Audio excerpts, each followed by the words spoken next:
The story of Hannah Bible studies. First Samuel actually starts about the story of a man, an Ephrathite of Mount Ephraim named Elkanah, who had two wives. The first was Hannah and the second was Peninnah. Peninnah had children, but Hannah did not have children. So it was a time for the yearly sacrifice. So Elkanah and his family went up to worship at Shiloh.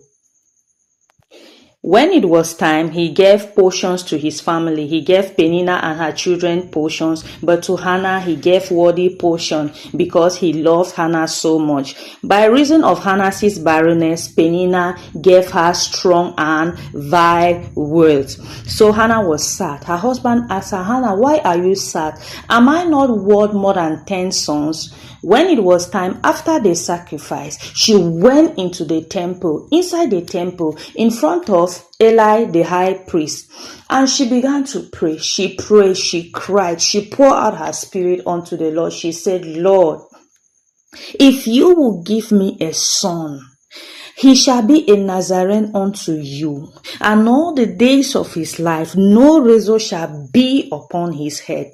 She cried and she wept. The scriptures say Hannah wept sore.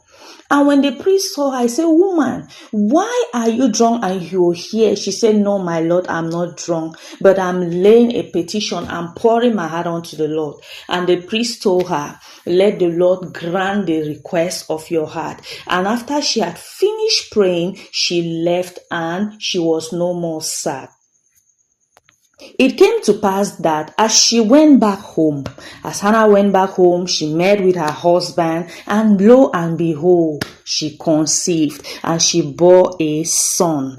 And the name of the son, she named him Samuel, said, "I have gotten him from the Lord." The year came again, another year that they were supposed to go up again at Shiloh for the yearly worship and sacrifice unto the Lord. She told her husband, "See, my husband, now this time around, I'm not going to go with you, but I will wait. And when this boy is weaned, I'm going to take this boy back to Shiloh, where I got the boy from, and he is going to be there with the Lord, and he will serve in front of the Lord as I had promised all the days of his life." Her husband told her, "Okay, do what seems good and necessary for you." So lo and behold, when the child was weaned, she took the boy back to the temple at Shiloh. Now, she told the priest that, "Oh, priest, this is the son that when I prayed here, the Lord granted my request. I have come now so that I may return him back to the Lord."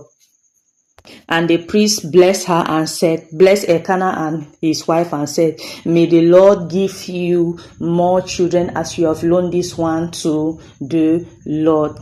Now, Hannah's son ministered at Shiloh in front of the Lord Samuel all the days of his life.